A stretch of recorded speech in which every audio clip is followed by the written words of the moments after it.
It looked like somebody was bent over and had their head in the window of the deer blind, and it either heard me or smelt me, and he pulled his head out of the tent and stood straight up, and that shocked me.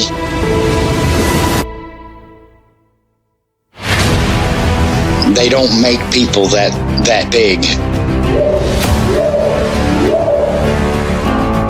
The way it moved, almost as if it was gliding across the beach. I've never seen anything move like that in my life. They were screaming at each other in gibberish. It sounded like a language, and they were chuntering away back and forwards, back and forwards, back and forwards. I know what a bear looks like, and there is no way on this planet that what I saw were bears.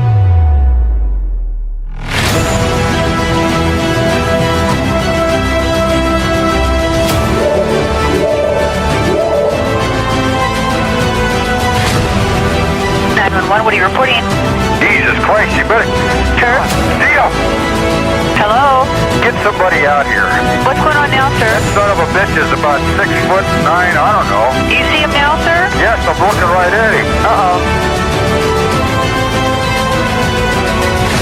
Hey, this is Jason Small from Westville, Oklahoma, and you're listening to the best wood bugger and tree peeking podcast in the whole entire world, Sasquatch Chronicles.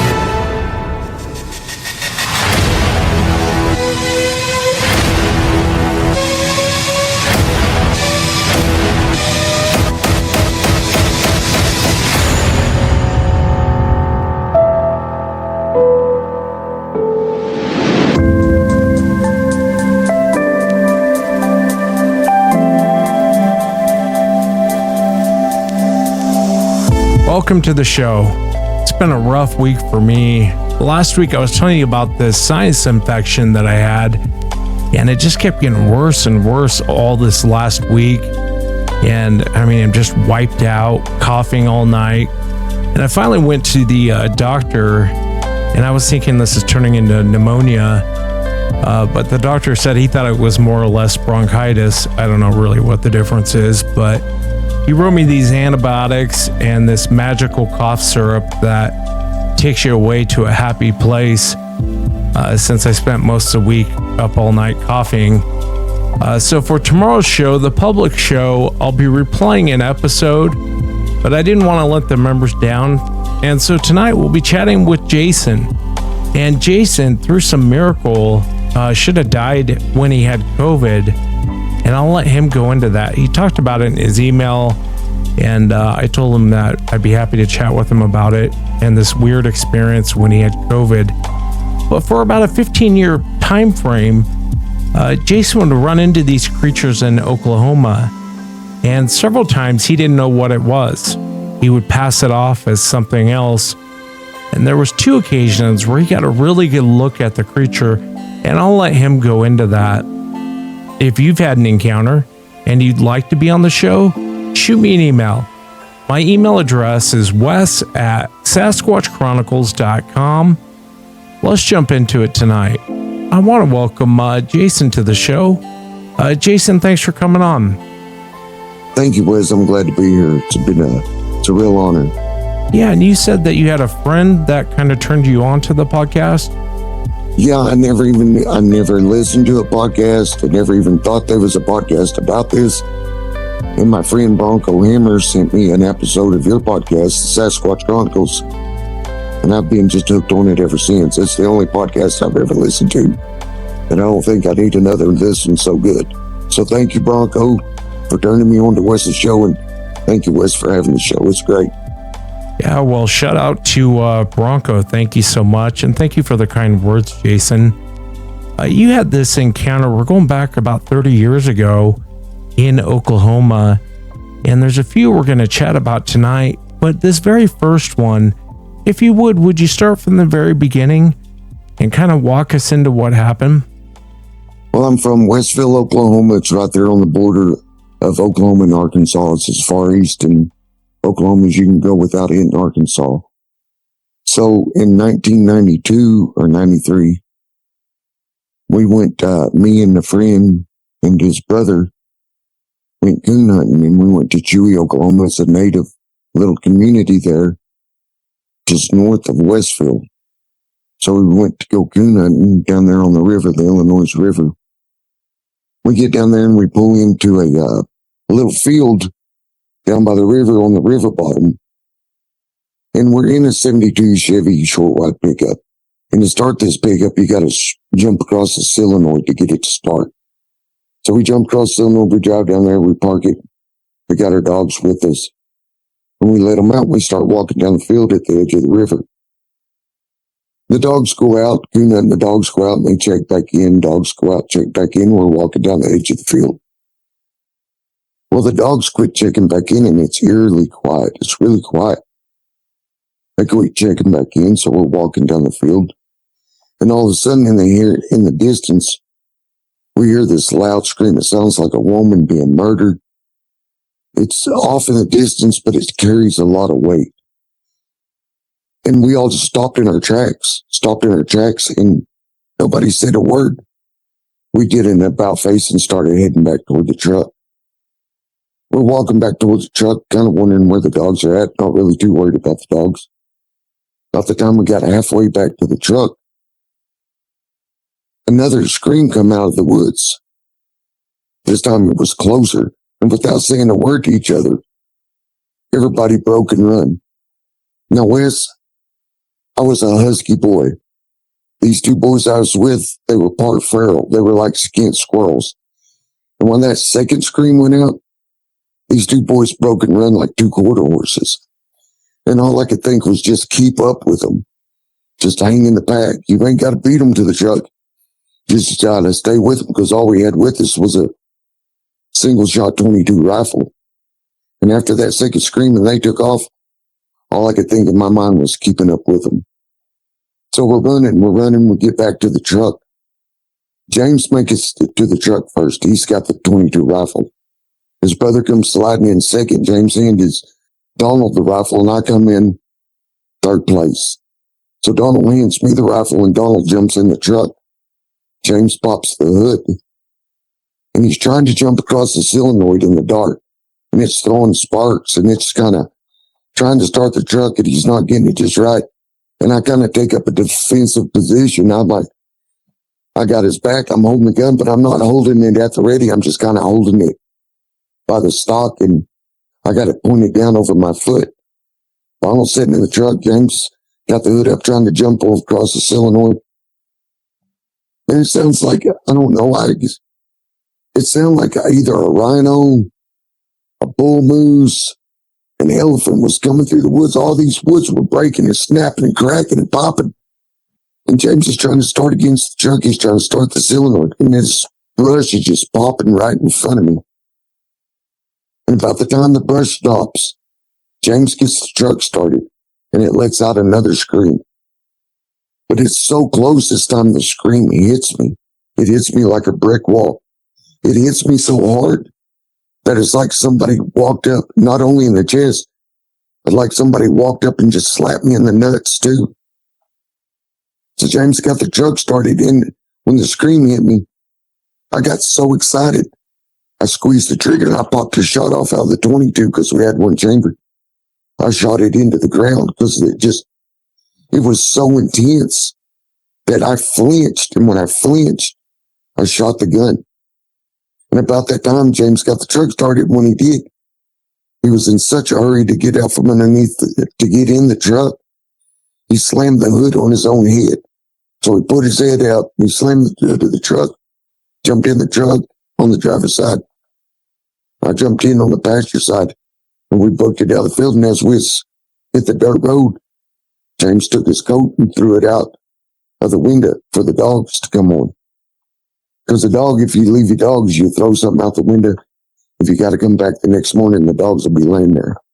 As we was going down the dirt road, I'm like, what was that? Because I grew up in the woods. If you're from where I'm from, if you stood in the middle of 4 blocks, you'd be in the woods. Everybody grew up in the woods. There wasn't nothing else to do. It was in the woods, down the creek, on the river. You couldn't do nothing down if there's anything worth doing.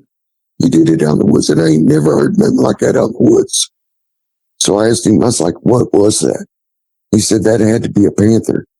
And I was thinking to myself, I don't know what 600-pound panther's roaming down the woods, knocking down trees, but that don't sound like no panther I ever heard of.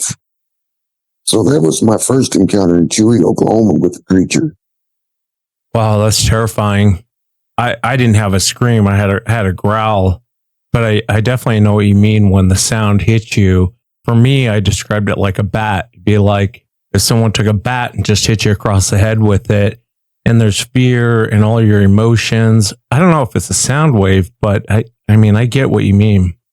Yeah, it was like I didn't run into the brick wall ran into me. And when I say it's like somebody just walked by and just slapped me in the nuts, it hurt so bad. And I couldn't believe the way it just had the percussion on me. It was so intense. Yeah, nothing about it sounds like a panther to me, especially the way you describe the forest. You know, it's like an elephant coming for you, the breaking of branches. And knowing what you know now, I'm sure at the time you guys thought you got away. I don't think you guys got away. I think it let you guys get away. But looking back now, why do you think it didn't just run you guys down or run one of you down? Well, you know, I often wondered about that. And since I've been listening to your show, I mean, I grew up on Bigfoot. I grew up hearing stories from the natives because I grew up in a very native place. I grew up at the end of the Trail of Tears with Cherokee, Choctaw, and Osage Indians and other tribes. So I'd hear their stories, you know, and then I'd hear the good old boy stories of the tree peaker and the wood booger. I'd hear stories of Canucks, the little people. And from listening to your podcast, you know, I think it just kind of ran us out instead of ran us down, because as much ground as it covered, it could have ran us down at any time it wanted to. And you guys are just a bunch of kids out there. I mean, you're what, about 16? Yeah, probably about 15. I think James was 16. Me and Donald was the same age. We was about 15 to 14. And we all looked up to James. You know, he was older, wiser, done more things. And when he said panther, you know, I kind of thought in my mind, I was like, I ain't never heard of no panther breaking down trees. But I just kind of went with it. Okay, it was a panther. If you say it was, it was. You know more than I do at the time. Yeah, if it would have been a panther, it would have gotten you. You would have never heard it. You would have never seen it. And it probably would have come from above. And a panther is not going to make that much noise going through the forest. It's just not. And nothing about it sounds like a panther to me. I know about 5 years later, you had this other incident. Tell me about that. Well, around 95 and 96, in a community down below Westville, Oklahoma, and down below Stillwell, a little south of Stillwell, called Bell. Now, Bell's a real native community.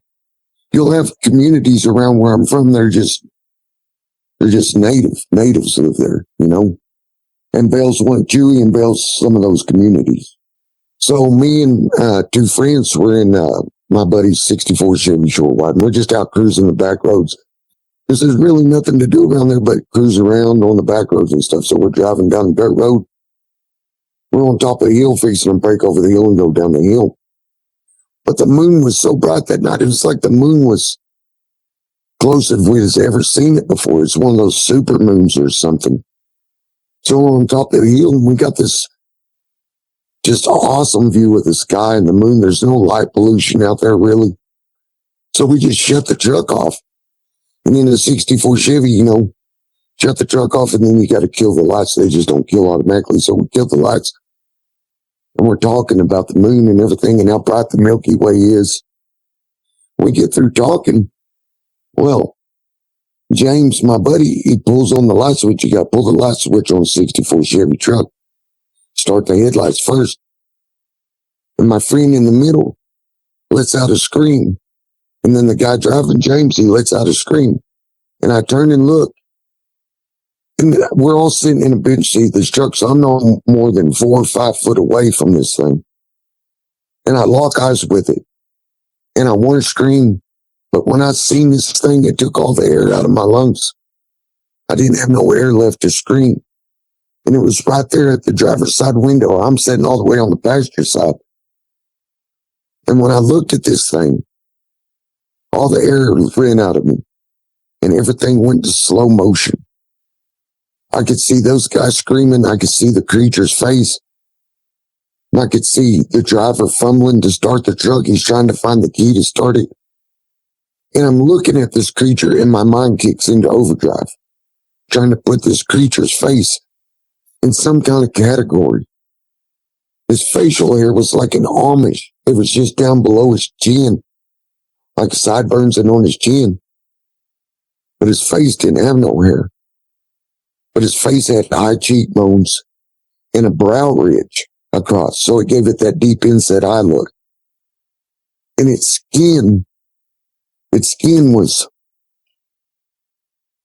as thick as like a catcher's mitt on a baseball glove. It's the best way I could describe it. You could tell how thick this thing's skin was. And how I could tell how thick its skin was by how deep the wrinkles were in it. The wrinkles, like I could stick my finger in it, and the wrinkles was like to the first knuckle deep, it looked like. Huge wrinkles in this thing's face. And it had a real high forehead. It was covered in hair. It was either dark brown, black, but it had a lot of gray in it. A lot of gray. And it was just, I'd never seen nothing like this in my life. Oh, its nose was real wide, like I said, like an Aborigines nose, and it's kind of flat. But the end of his nose was big, and even it had wrinkles in it. He never smiled, had thin lips. He never smiled or showed his teeth like I've heard other people say. He kept his mouth shut, and his eyes were really dark. Big eyes. Really dark, but there was just a tinge of white to each side of them. So I'm taking all this in. They're screaming. I can't scream because I'm just locked. I'm mesmerized by this thing. James finally fumbles, and you got to turn the key on. Then you got to mash a button in the floor to start it. You got to hit the starter button on this thing. So he gets the key on, and he hits the starter, and he yanks it all the way down and low. And we just take off down the hill. And he's got a big tachometer on the dash. And I remember going down the hill as we left this thing in first gear. The tachometer is redlining. And it's got a light, an indicator light to shift. This indicator light is just on. And he's tacking the tack out all the way. I remember screaming at him, you got to shift, because I didn't want him to blow the motor up and it's be stuck on that hillside. So we got down to the bottom of the hill, and we were like, what was that? What was that? And all I could think of is this old Indian story they used to tell about Tricky Grandfather. Tricky Grandfather is like a evil spirit in the woods. And that's all I could imagine it was, is we ran into a Tricky Grandfather. It sounds like when you guys pulled up, this creature was already there. You know, it might have been in the woods, because we pulled up and stopped. I never heard this thing coming. It never made a sound. When he pulled the headlights on, the moon was already casting enough lights, but when you pulled the headlights on, the headlights illuminated, and the inside lights, the panel lights on the truck illuminated the figure. And it was pretty menacing. But it never made no mean gestures. And here's another thing. Its whole face took up that whole window on the truck, on the passenger side, the side window there. I couldn't see its shoulders. I couldn't see its feet, its arms, or nothing, just its face. It took up that whole window. I could tell it was covered in hair, had long hair. And maybe that's another reason I thought maybe native, but the cheekbones and the skin color was brown, dark brown. Would you describe it more like a man that you ran into, or would you describe it more like an animal? I mean, based on your descriptions, it kind of sounds more like a man. A man. Definitely a man. Yeah, and you did a pretty good job at describing it. I don't think it was a man, but it definitely sounds man-like. For the audience listening, what made you think it wasn't just a big man you ran into out there? The size of its face, the way its lips looked, how deep inset the eyes were. You could tell it wasn't a man, but it had more human features than animal features. My mind never hit on not for 1 second did I think it was a gorilla or a chimpanzee or a orangutan or a bear, nothing like that. Yeah, that's the thing with Sasquatch is it's very man-like, but nothing like a man at all. I know it's very contradictory, but I get what you're saying. And I know that you don't know and I don't know, but what do you make of that behavior of it just kind of walking up, putting its face in the window and taking a look? Well, being an older gentleman now, I think just curiosity. Hey, let's get a look at these fellas. What's these young fellas doing out here? This is my neck of the woods, and you kind of sitting in my front yard. I know when somebody pulls up, I live out in the woods still, and when somebody pulls up in my house, I walk out the door. Hey, what are you doing? I don't know you. So maybe that's what he was doing. Just checking us out. You know what? I wanted to scream, but I hadn't. It's like when I locked eyes with this creature, I had no wind left to scream. All I could do was just take it in. They were screaming enough for me. But I wanted to scream. I did, but I just couldn't. And I know a lot of these encounters are years apart, many years apart in some cases, but it'll happen within like a 20-mile radius. 20, 30 mile stops. I know people go out there looking for these things all their life and maybe not even ever catch a glimpse. So I feel after listening to your show and everything and thinking about these situations and what I got to see, and as terrifying as they were, I'm still very thankful. I'm very thankful.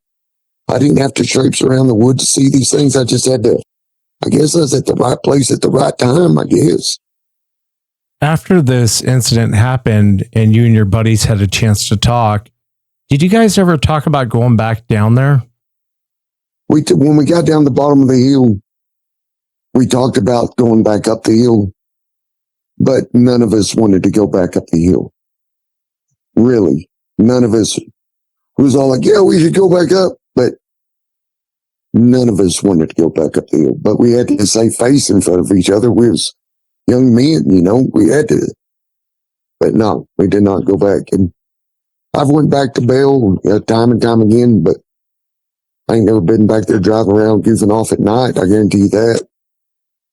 Sometimes eyewitnesses, when they get a very close look at the face, they'll say it reminded them more of, a non-human primate like a gorilla, but also with human-like features. I will say the majority of people who get a really good look at the face and up close, they'll generally say it reminded them of a man. And they'll describe a lot of the features. Like I said, not exactly like a man, but the nose, the eyes, the mouth. A lot of times eyewitnesses will describe the expression being very human-like, very close, but not quite human.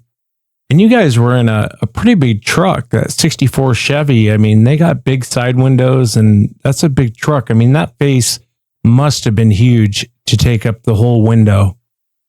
His head and his face took up that whole driver's side window. His face was a lot flatter than, say, mine or your face. It was a lot flatter looking, wider. Maybe being wider made it look flatter, but for me, it looked like it was flatter. And his forehead, he had more forehead than you or I would. A lot more forehead. I would imagine after this incident, you kind of looked back when you were younger, running from that quote unquote panther, and probably wondering if it was this thing.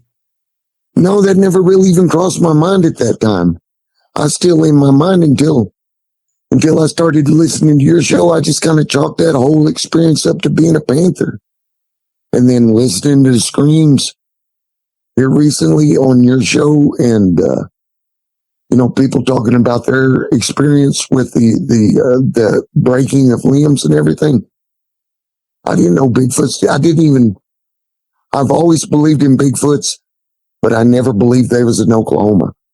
I believed maybe at one time they were in Oklahoma, but all the settlers and everybody ran them out. And that was a Washington, Oregon, Alaska, Canada kind of worry. Not Oklahoma kind of worry.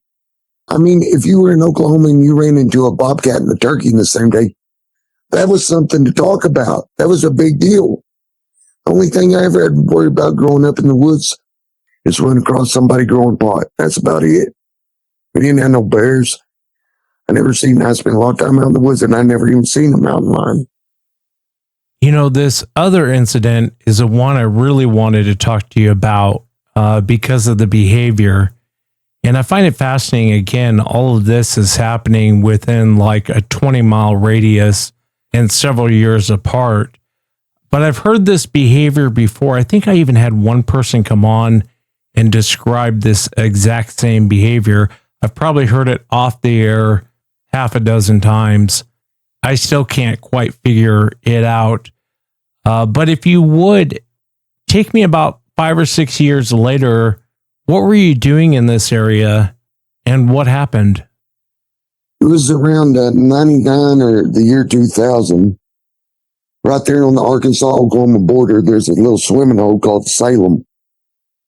So late one night, I don't know, about 10, 11, 12 o'clock at night, I went down to that swimming hole and was goofing off.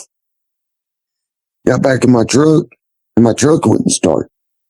So my mom and dad at the time lived on Arkansas 59. If you walk, it's about 6-7 miles down this dirt road to get to my mom and dad's house, maybe 8 miles. So I thought, well, I'll just walk home. I'll just walk to my mom and dad's place. So I take off walking from the creek, and I'm walking the first mile. There's a couple of houses on it, I didn't have a worry in the world. It felt just fine. I walked down through there, and I got to the T, and I busted a left. And when I busted a left, you're walking down this holler, and there's only one house on this road till you get to my mom and dad's. And it's by the spring that runs out of the mountain. It's about halfway. It's about from where I'm at the T. It's probably a mile, maybe a mile at the most. So when I busted a left, all the hair on the back of my neck, I went into panic mode. I could just sense something in the woods.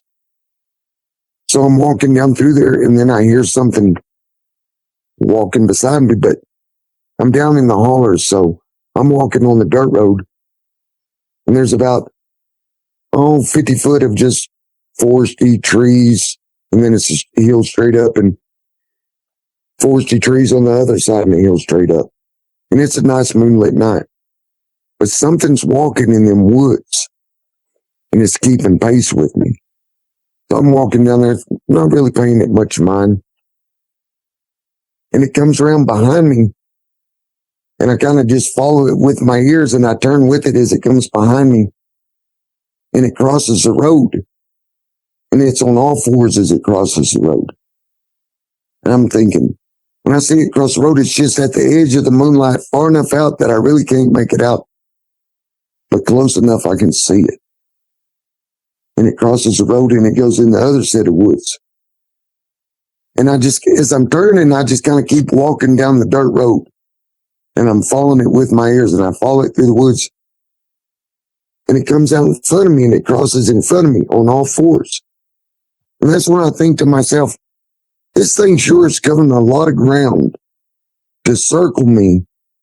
The amount of footsteps I'm hearing is not the amount of footsteps it would take to cover that much distance. It's covering a lot of distance with a little bit of footsteps. So it crosses in front of me, and I kind of follow with my ears, and I keep walking, but I'm circling, kind of follow it with my ears. And it does that as a couple times. And then it comes in front of me, but it's a little bit closer this time. I'm getting a pretty good look at it. Wes, this thing, when it got out there in the middle of the road, this thing, It went full Decepticon. It transformed on me. It did a full Decepticon. This thing stood up.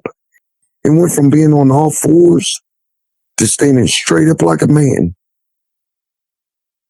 When it was on all fours, I had a little hope. If this thing come at me, I might be able to beat it. I had a slight glimmer of hope. When this thing went full Decepticon and stood straight up, I didn't think Bigfoot. I thought, oh my God, I got a daggum skinwalker bird dog in me right here. It stood straight up and I just, all hope was lost. My heart sank lower than my credit score. I was like, oh my God. And it went back in the woods. So I'm really falling it now and I pick up my pace. And I'm starting to see, I can just barely make out the porch light on the house that's coming up. And it's circling me. And sometimes when it comes across the road, it's on all fours. And sometimes it comes across the road, it's standing up on two legs. But I can tell it's covered in hair. I'm getting closer to the house. I'm still circling, following it with my ears, still walking and circling. It's coming across the road. It's going in front of me, and I'm steadily walking. I'm like, I got to get to this house. And I'm trying to remember at this point in time, does this house have dogs? I pray to God this house has dogs. Because when I get a chance, I'm going to break and run for this house. And maybe the dogs will scare it off. I'd rather fight two rabid dogs than deal with this thing. Because when this thing stood up, Wes, I'm going to put it on the low side. It looked to be 7 foot tall. 7 foot tall when this thing stood up. It could have been 8. It was in the moonlight. I don't know. But I'm going to say somewhere right around 7 foot tall. So I'm hoping and praying this dog. There's dogs at this house. Like I said, I'd rather fight these dogs than fight this thing. Because this thing has me weirded plumb out. It's circling me. And when it gets behind me on the last time, I make a break and I run for this house. And I'm putting everything into it. I'm putting wheels on this thing. And I make it up to the front porch of this house. And I get my hand ready to knock on the door. And I'm thinking, I don't even know these people. There weren't no dogs. And that scared me. I wish there were dogs. But I got my hand ready to pound on this door. But I don't know these people. I don't want to wake these people up at like 1 o'clock in the morning and tell them I'm getting chased by a skinwalker. That's what I'm going to tell these people. They're going to look at me like I'm insane. And I can look over there in the edge of the woods and this thing's standing up on 2 feet. And it's rocking back and forth looking at me. From foot to foot, it's just shifting its weight, just rocking, looking at me. Arms are long, hanging down. And it's got this hunched over stance. Like it's kind of bowed over a little bit. And I'm freaking out right now. I'm fixing to pound on this door. And I hear something coming down the road. And I see car lights. And I turn to my left. And I can see the car lights coming down the road. And when I look back, look at the creature, it was gone. So I had to time this just right. The car's coming and I make a break for it and I run out into the road and I jump out in front of this car. And praise be to God, it was this girl who I went to high school with, her older sister. And I'm like, please, for the love of God, give me a ride, please, out to my mom and dad's house. She was like, hop in. I didn't want to tell her. I was so scared. I was scared to death. She drops me off at my mom and dad's house on Arkansas 59. My mom and dad live way up at the top of the hill. It's the hill so steep, they got to park the truck at the bottom and walk up. I'm too scared to walk up to my mom and dad's house in the dark. My dad's truck's sitting there. I crawl in it because they don't ever lock it. I lock the doors and I waited out to the morning. And that was that incident. That scared the daggum dog out of me right there. Yeah, I spoke to an eyewitness here in Washington about 2 months ago. He declined to come on the show, but very, very, very similar to what happened to you. And it's not the first time I've heard it. He was actually in the Olympics and he was walking down this logging road and it was doing the same thing, almost exactly how you describe it. That's what was happening to him. It would come out of the brush ahead of him at somewhat of a safe distance for it. And it would be on 2 legs and go back into the brush, cross back over, cross behind him, come back around, do another circle, and come out on all 4s. And they kept doing it to this guy for like a mile and a half. He ended up actually shooting at it and it backed off, but it's almost like they're screwing with you. It was definitely messing with my emotions. That's for daggum sure. You had mentioned its movement, and I think I know exactly what you mean. But when you say it moved like a Decepticon, obviously like a Transformer, what do you mean by that? It just popped up. And you know where if I had to get up off all fours trying to walk around and go, if I was on all fours and I tried to go back to being a human being, I'd have to get one leg underneath me and push up. This thing just popped up like its hinges were built different. It was hinged different. It could go from walking on 4 legs as easy as it could go to walking on 2 legs. You see a bear walk on 2 legs, they look stupid. This thing looked just as normal on 2 legs as it did 4 legs, and that was weird. That's why I say it went full Decepticon on me, because it just transformed right from my eyes. Unfortunately, I know exactly what you mean. I mean, I kind of said the same thing when me and my brother ran into them. It's like it collapsed. I mean, I saw it go from 2 to 204, almost like I think Woody was actually the first one to say spider, and I said more of an insect, but he was right. It's more of a spider movement. But going from 2 legs down to 4, I mean, if you blink, you'll miss it. It happens that quick. And I could kind of see why you would think Skinwalker. I mean, especially after you see that movement, because it's so weird. It's to this day, that is the weirdest thing I've ever seen. And so I kind of get your mindset on it. So when you go home, I mean, are you thinking Skinwalker this whole time?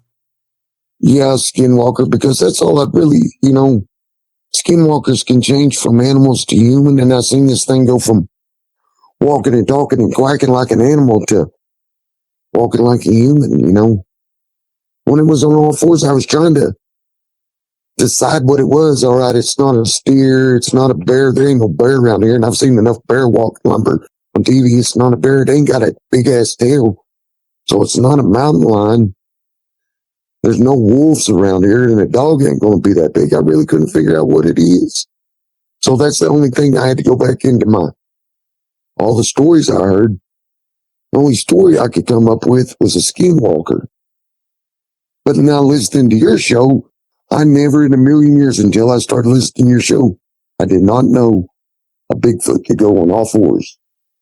I can relate a lot to this encounter that happened to you because, like I said, if you blink, you'll miss it. I mean, it happens so quick and it's such a weird, strange movement.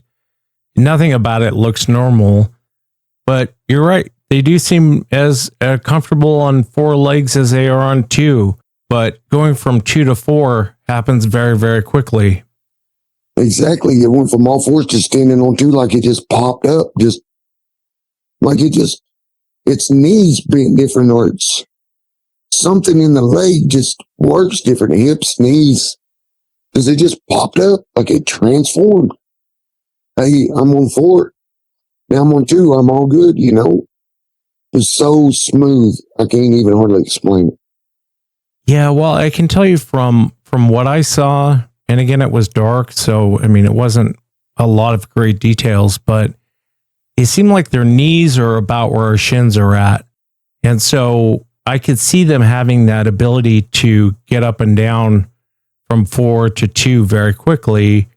When your knee is placed 50% up your leg like it is with ours, it's very hard to get down on all fours and get back up on 2.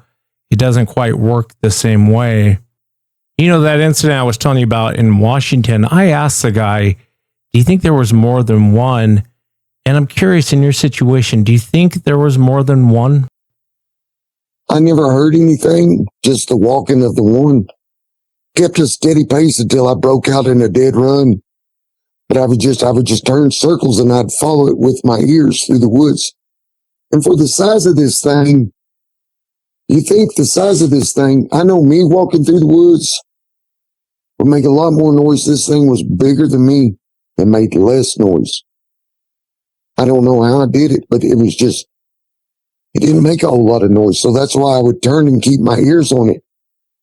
And I'd just keep that steady pace walking, and I'd just kind of follow. And it covered so much more distance than I could. It was circling me. It was quick without having to be quick. And I know the very first incident, you were like 15. You're about 25 now. Did you ever tell your folks about what happened? Oh, no. No, I never, I'd tell some friends here and there, and, some friends be like, oh, really? And some people like, oh, what were you drinking, or what were you on, and, people ain't really, closed-minded. Nobody really wants to hear it. My dad's kind of a rough kind of fella, he'd been out in the woods all of his life, and he never told me no stories like that. So I didn't figure he wanted to hear no stories like that. I remember when I very first heard this behavior, and it was a couple of years ago when I very first heard it, I thought, wow, this is predatory behavior. But over the years, in hearing this sort of thing, I almost think they're just kind of screwing with you. I don't think it's predatory behavior, but I could be wrong. Oh yeah, at any time it probably could have bolted, and I know it could have whipped my butt for dang I'm sure. It could have broke every limb off of me. I mean, it just had the size on me, so going with me, yeah, I'm pretty sure, because it probably could have done what it wanted to. Every time it crossed in front of you or behind you, how far away from you was this thing? Oh, probably about 30, 40 yards. It kept its distance, but 30, 40 yards, maybe at the farthest 50 yards. Yeah, that really matches up with what other eyewitnesses have told me. Like I said, close enough, but far enough away at a safe distance for itself. I really want to ask you about this whole incident that happened to you with COVID. Before we get into that, this is 2001 when this took place. Tell me about the very last incident that happened to you. Okay, there was probably back 01, 02. And it's just east of Watts, Oklahoma. Right there on the border of Oklahoma and Arkansas. A little place called Dunlap's Camp. It's in between Oklahoma 59, which runs north and south, and Arkansas 59, that runs north and south. And Dunlap's Camp is it's an old man and woman that owns some pasture against the Illinois River. And they got a gate you pull through, and you put some money in the metal box, and you can go down there and go catfishing. Or you can go fishing, or you can go play in the river, whatever you want to do. So me and my buddy went down there one night to go catfishing, dropped some money in the box, drove down to the river. Now, this edge of the river, it's a nice, gentle slope into the river. You can sit on it and fish. The other side of the river is like a 20-foot mud bank straight up that goes into a hill, really wooded. So we're down there. We build a fire. We build us a nice fire. We pick up this bigger log that took both of us to carry over there and put it in the fire. So we didn't have to get up and put wood on it all the time. So we're down there fishing. And it all started out about 1, 2 o'clock in the morning. Little pebbles were falling into the river on the other side from us. I think no big deal. There's some coon or something up there on the edge of the bank, and it's knocking gravel off. Not a big deal. And then it goes to things huffing at us, like a buck snoring or a horse blowing, but bigger, blowing air at us. It's blowing. I think, man, that's got to be the biggest buck I ever heard in my life. That thing's massive over there. Then comes all the snapping and the cracking of the limbs. Pop, pop, pop. These limbs snapping.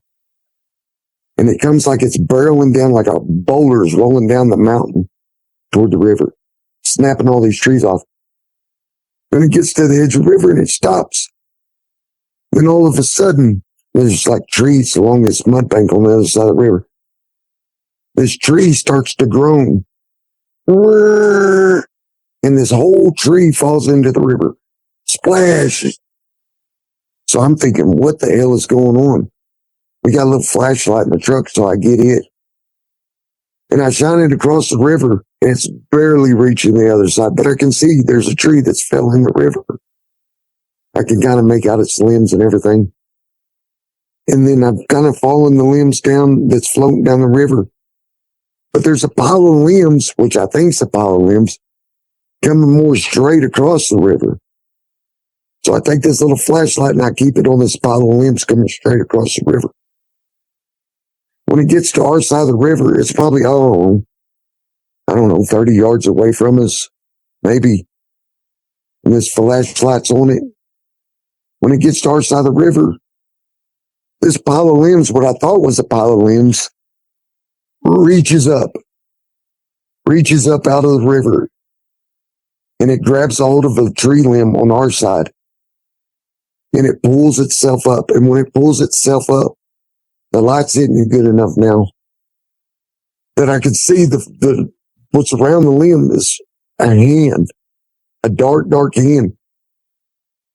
And this arm is huge, and it's got this hair hanging off of it.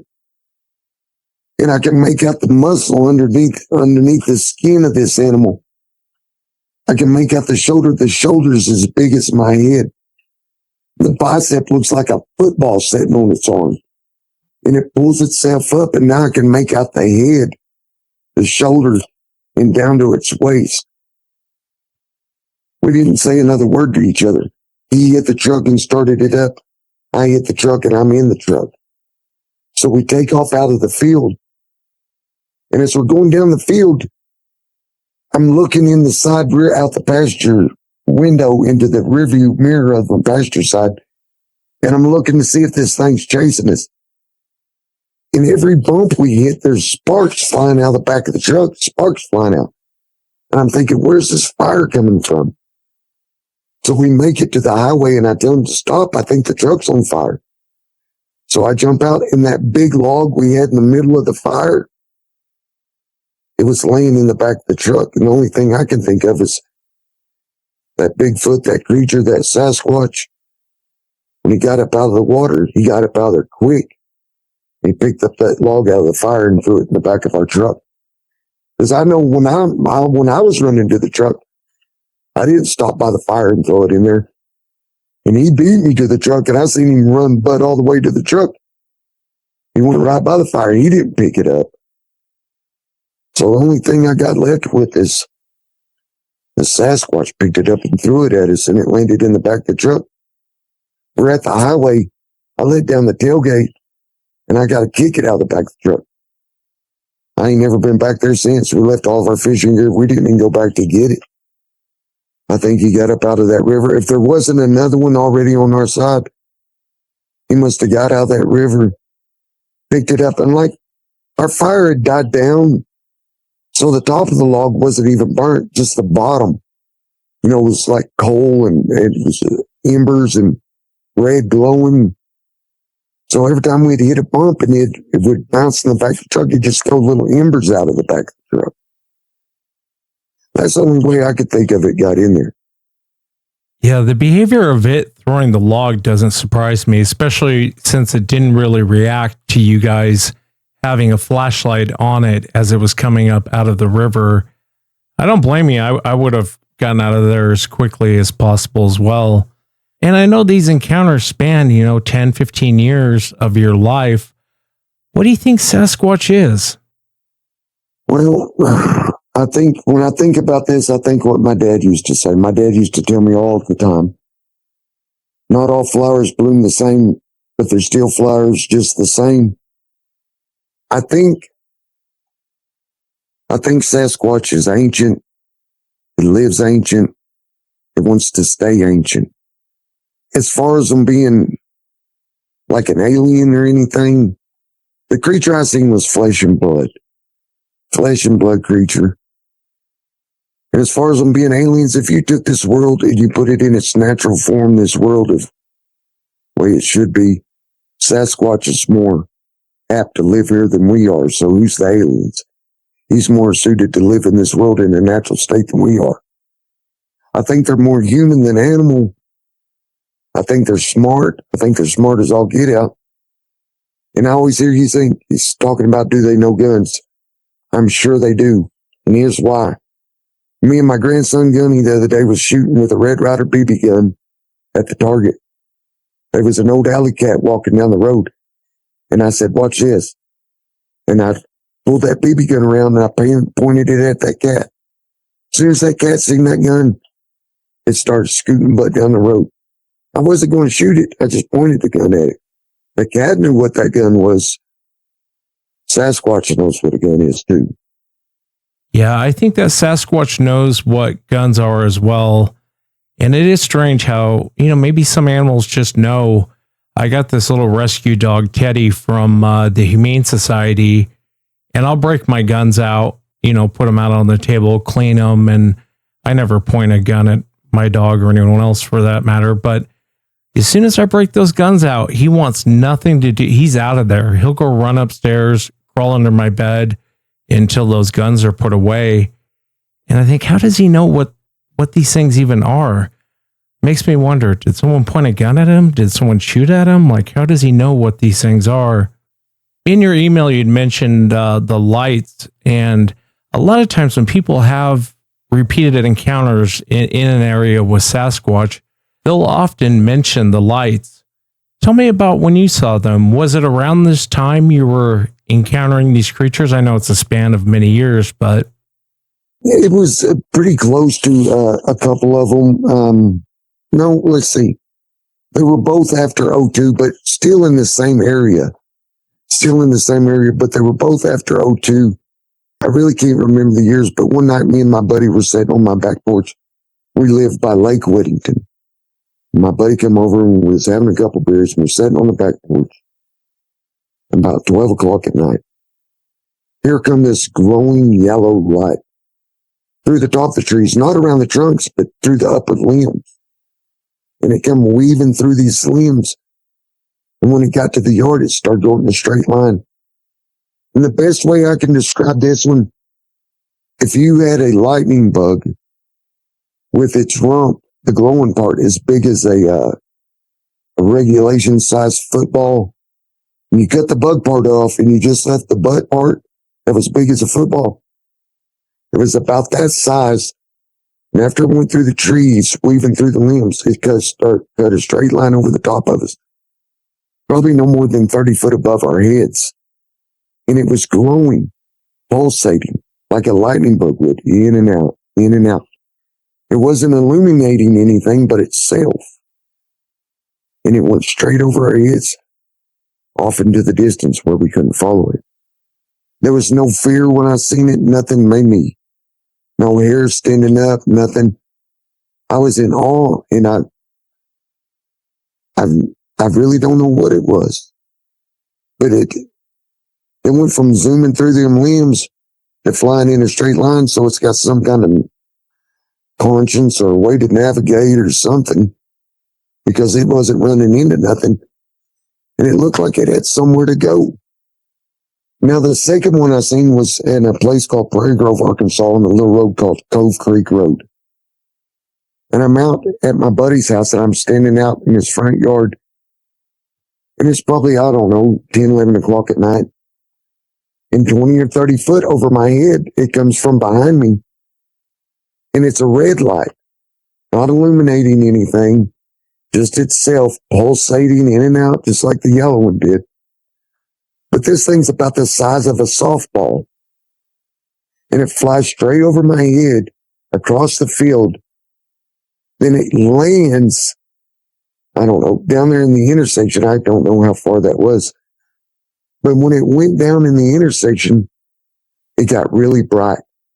And it lit up the whole hillside with this soft pinkish red kind of color. The whole hillside lit up. So I'm like, oh my God. I went taking off running down there. I was starting running through the pasture. I got to see this thing. There was no fear, nothing. So I'm running down there. And as it lit up the whole hillside, I take off running. And it slowly starts creeping back down. The light does. And I'm thinking, I got to get there before this thing takes off again. I never see it takes off. If the light creeps back down, by the time I get up there, there's nothing there. I'd never seen it fly off. I'd never seen it do nothing. I don't know if it went underground or just went into another dimension. I don't know. It just wasn't there. Yeah, I wish I had a great answer for you, Jason, on what those lights are. And I've seen them as well. They're not terrifying. You're not afraid when you run into them. It's just weird. And I appreciate you sharing it. And I know in your email, you had talked about you wanted to kind of share your COVID experience. And I appreciate you sharing it. I had COVID and I honestly thought I was going to die when I had it. I mean, even right now, I'm fighting off bronchitis, which sucks, but it's no COVID. That's for sure. If you would tell me about what happened when you had it, because you really went through hell. No, yeah, I did go through hell, but it was, I didn't believe in COVID. I didn't believe in it at all. I thought they were just making it up. I wouldn't get the shot. And me and my wife, we went on a trip to Colorado. We went up to Denver and we started feeling sick up there. And we drove back home. She ran a fever for a week. I ran a fever the same week. She got better. Then I collapsed from lack of oxygen in my front lawn. So they called me an ambulance and they took me to Springfield, to the hospital up there, to Mercy Hospital. They put me in the COVID ward, where I steadily got worse. I was on 100% oxygen, and my lungs were so brittle that being on 100% oxygen, you watch Charlie and the Chocolate Factory? I have. Okay, you know the girl that blows up like a grape? Yeah. That's what I look like. From being on 100% oxygen, my lungs were so brittle, it inflated my body, where my neck was about 3 times the size and my chest was all puffed out. And I turned purple from the oxygen leaking from my lungs underneath my skin. So they come in and they cut these incisions in my shoulders to release the oxygen out from underneath my skin because it was very painful. And then they stuck me in the ICU. And I spent a couple of weeks in ICU, couple of weeks. And at 4 o'clock in the morning, the 2 doctors that had been taking care of me, but pretty much they come in and they told me, listen, Mr. Small, we hate to tell you this, but you only have an hour to live. All your organs are shutting down. You're going to die. And I said, well, give me a preacher. I need somebody to pray over me. The doctor said, nobody can come see you. You've got COVID. You're in quarantine. No preachers, no family. Sign your body over to somebody. So I signed my body over to my wife because she's a really loving, brilliant woman. She's smart. So I signed my body over to her. They handed me my cell phone. They told me, call the people I love and tell them goodbye. So at 4 a.m., speed dialing everybody. Nobody wants to pick up the phone. Everybody's asleep. Nobody thinks they're going to get a call from their dad or their husband at 4 o'clock in the morning and tell them they only got an hour to live, that all their organs are shutting down. That ain't crossing nobody's mind. I'm tough. I'm supposed to pull through it. I'm going to be okay. Nobody answers. So I'm thinking I got about another 30 minutes to live. And another doctor I'd never seen before in my life, he walks in and he said, son, I don't know if I can save you. I'll give you a 5% chance of living if I put you in a coma. And I said, oh, Lord. I said, I'll take that coma because dying like this, I was in so much pain with it. It was horrible. I couldn't hold my own bowels, crapping all over myself. These holes in my shoulder, blowing out bloody air around my ears. I'm on 100% oxygen with a full face mask on. I was hurting. I knew I was dying, but I was hurting. I was ready to go home. And if eases me into it being in a coma to go meet my maker, then I'll take the coma, please and thank you. So he goes out and he gets a nurse. They come back in to put me in a coma. They got a big old needle full of drugs that's going to knock me right out and do me just right. And when they go to put it in my IV, I tell them to stop. God spoke to me. And he said, I need you to pray. So at this time, the only prayer I can remember is the Lord's Prayer. I say the Lord's Prayer and I say it out loud. I say it with all the conviction in the world. I pray for protection over my wife, my children, grandchildren. And I say, Lord, let your will with me be done. And I went from being in total pain and scared. I was so scared, Wes. I went from being in pain and so scared to feeling so much peace and love and joy. I can't describe how much peace and love I felt. I said, okay, I'm ready. Because I right then and there, I knew that I was going home. If I didn't pull this out of the bag and wake up from this coma, I knew where I was going. So I was at total peace with it. They put me in a coma and they life flighted me to Kansas City. So from there, I'm in a coma. When I lost my physical consciousness, I regained consciousness in a different space and time. It was so strange. It's just as real as the life I'm living today. And people, I'm on a lot of COVID survivor sites and coma survivor sites on Facebook. There's some people that have experiences like me, but none so vivid that I've found. Then some people in a coma, it's just like going to sleep. They don't dream. But I didn't just dream. I lived a whole nother life in my coma. When I regained consciousness in my coma, I wasn't a man no more. I was a maggot in the dirt. And I had one form of thought. And it was to wiggle, to move. And the more I moved, the more I wiggled in the dirt, the more of a man I became to be. Until I was a man, not only in the dirt, but I was a man entrapped, enslaved underneath a house in the dirt with hundreds of other people that come from maggots that made it into human beings, men and women. And we were being held captive. We've been held captive underneath this house. And these people would drain our blood and use our blood. And I know this is so far. I know this is so far out there, but I can only tell it how I lived it. I can only tell it. I can only be honest.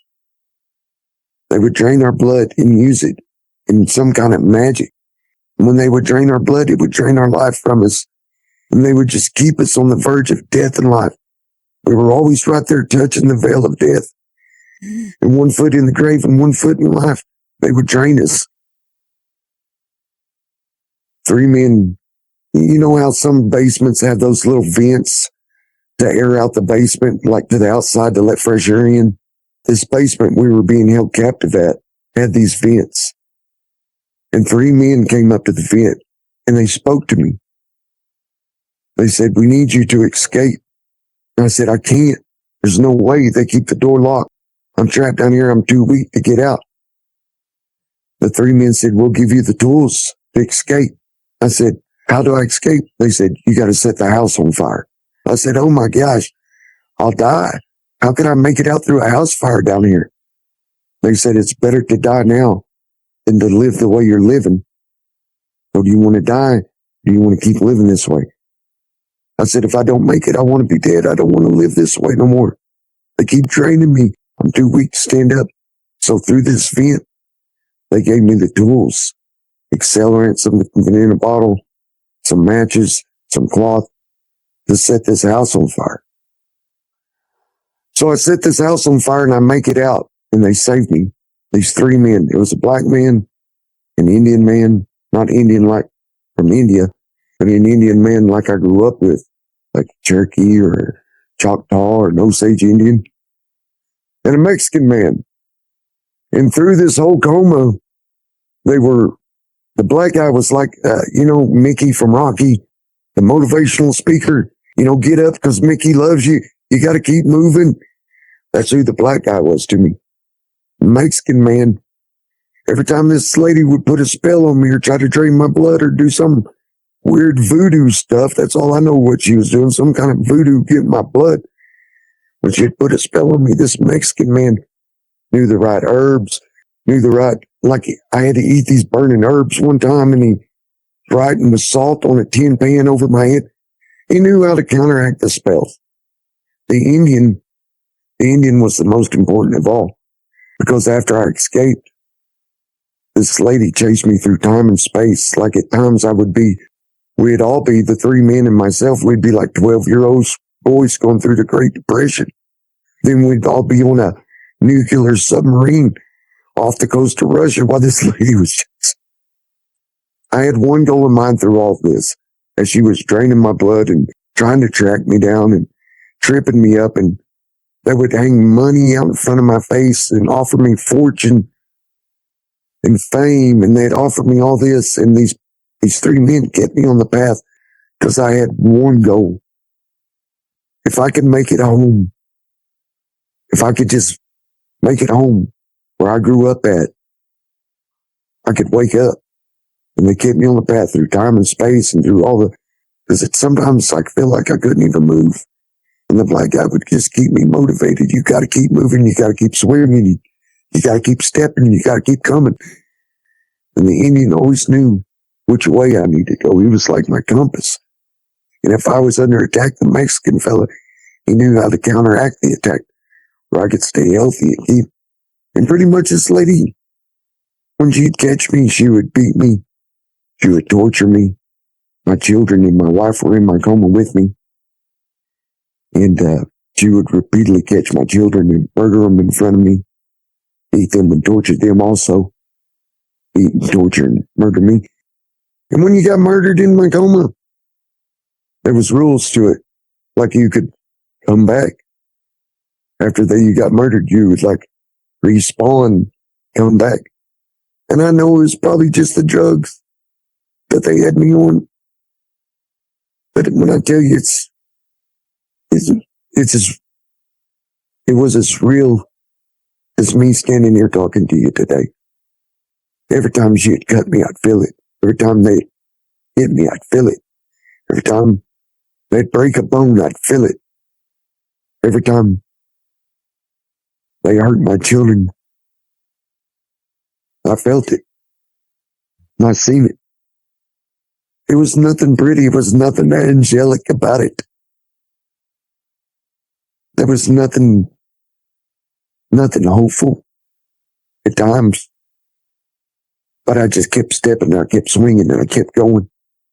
And I woke up.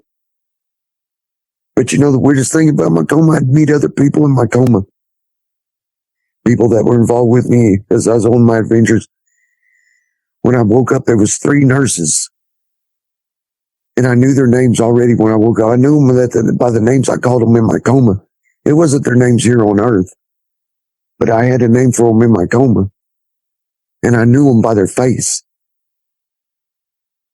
And they were there with me. I don't know if I'd wake up every once in a while or catch a glimpse of one of them and pull them into this nightmare with me. But I knew them. I'm still friends with them on Facebook. So I made it through my coma, you know, and that was hard. It gave me a lot of PTSD, and I don't want to take away from the guys that's been through battle and war and had to take people's lives and stuff. But it affected my whole life, you know, for a long time. It affected me really bad, and I had a lot to work through in this last 5 years since my coma. You know, but I made it, and that's all that matters. And I had to learn how to walk and get around by myself again. It really took a lot out of me. I went into that coma weighing 280 pounds. I come out weighing like 198 pounds. So I just want to just take a second to praise God for all the battles He's won for me and all the battles He's going to win. Thank you, Lord Jesus. Amen. Amen. Yeah, it's God's glory is the reason why you're here. It's a miracle. You know, when they give you a 5% chance of making it, what they're really telling you is you're going to die. Throughout your whole process of being in this coma, did you ever flatline? Yeah, I don't know. When I first went in the coma, I ran a fever of 105, 106 for 2 weeks until they found out I was allergic to fentanyl, one of the drugs they had me on. And they went in there and they tried to strong arm my wife into pulling my plug and harvest my organs because I'm an organ donor. Thank God I got a smart wife. She said, listen, Doc, my husband's a fighter and he serves the mighty God. I ain't pulling the plug on him. You know what? It felt like I passed away a couple times in my coma. There was times I couldn't move. I'd be so weak in my coma. and I just have to lay there. I feel like if I didn't die, I sure did push my face against the veil of life and death. Well, see, when I woke up, the thing that scared me the most is I watched my dad pass away from cancer. And 2 weeks before my dad passed away, his toes turned black and they curled under. They curled way into themselves. I don't know if you've ever seen somebody die and their feet turn black like that. Unfortunately, I have. Yeah. When I woke up and I could see my feet were black and turned in like that. That was too close for comfort to see my feet black like my dad's. I was like, if I didn't die, I was right there on the verge of it. I was on 5 liters of oxygen for 3 years, and they figured out that in my throat, only 0.3% of people lived as long as I did on the ventilator. When I woke up, there was still people dying around me every day. There's 2 things I'll never forget. When I got my tracheotomy out, listen, I hadn't had a drink of water in almost 4 months. I mean, I had a feeding tube. I was getting water, but no water had touched my tongue in 4 months. My tongue, you see in the pictures, my tongue cracked down the sides. It swelled up and cracked, and blood was running out my mouth. So when I come to, for a month, I still had that tracheotomy, and I'd beg every day for a drink of water. When they took the tracheotomy out, they got to do what they do. They call it choke test. And they just lay a chip of ice on your tongue and let it dissolve to see if you'll aspirate on it, see if it goes down the right hole or not. Man, Wes, I'm telling you what, old son, when they laid that chip of ice on my tongue, that was the most beautifulest thing I've ever had in my life. Now I know why people go plumb star crazy when they ain't got no water out in the desert. I never craved something so bad in my entire life. When they laid that chip of ice on my tongue, I cried like a baby. That was the closest to God I've ever felt in my life. That was spiritual. The next thing I'll never forget, when they put me in a wheelchair and I got all the tubes out of me. Listen, Wes, I had a tube in every hole except for my ears. Even a couple of holes they made. Tubes everywhere. When they got all the tubes out of me, they put me in a wheelchair.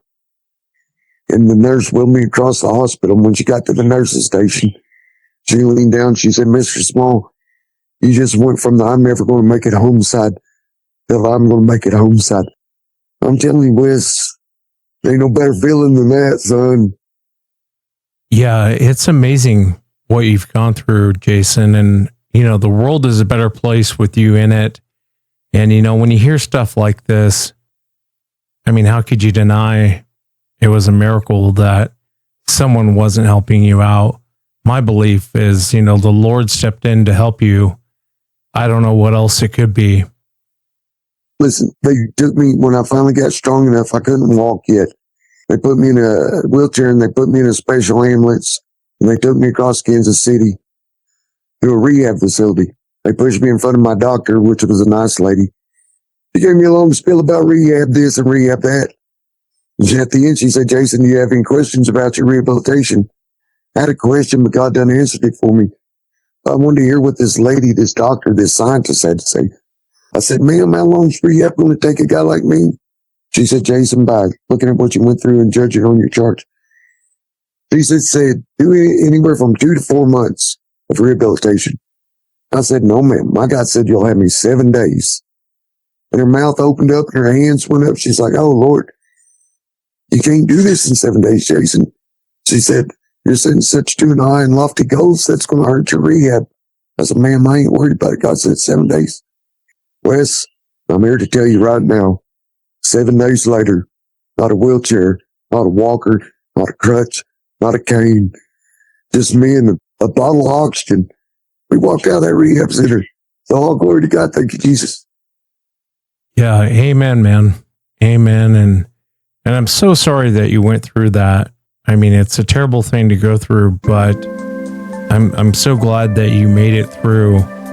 And it really is a miracle. I mean, it's a miracle you made it through. And I'm so happy that you're here. And again, thank you so much for sharing that. And thank you for sharing your encounters. It's been a real pleasure. Wes, it's been my pleasure, man. And I just love your show so much. And Like I said, I'm an old man. I ain't never even listened to no podcast. I thought that was for... And I definitely didn't know there's any podcast talking about these things running around out in the woods. Listen to anybody that's skeptic. They're out there. They're real. And if you want to see one, I hope you get the opportunity to, and I hope it's from a great distance and you get a good look at it. I hope you don't run onto one of these things in the middle of the night. Lord, I don't ever want to see one again. I can promise you that. I could definitely understand the way you feel. Thanks again, Jason. Well, thank you, sir. You have a good evening. And that's it for tonight, everyone. Remember, if you've had an encounter, shoot me an email. My email address is wes@sasquatchchronicles.com. And to let everyone know, tomorrow will be a rerun as I try and get over this freaking bronchitis. Kind of feel like a wimp now after Jason's story. Until next time, everyone.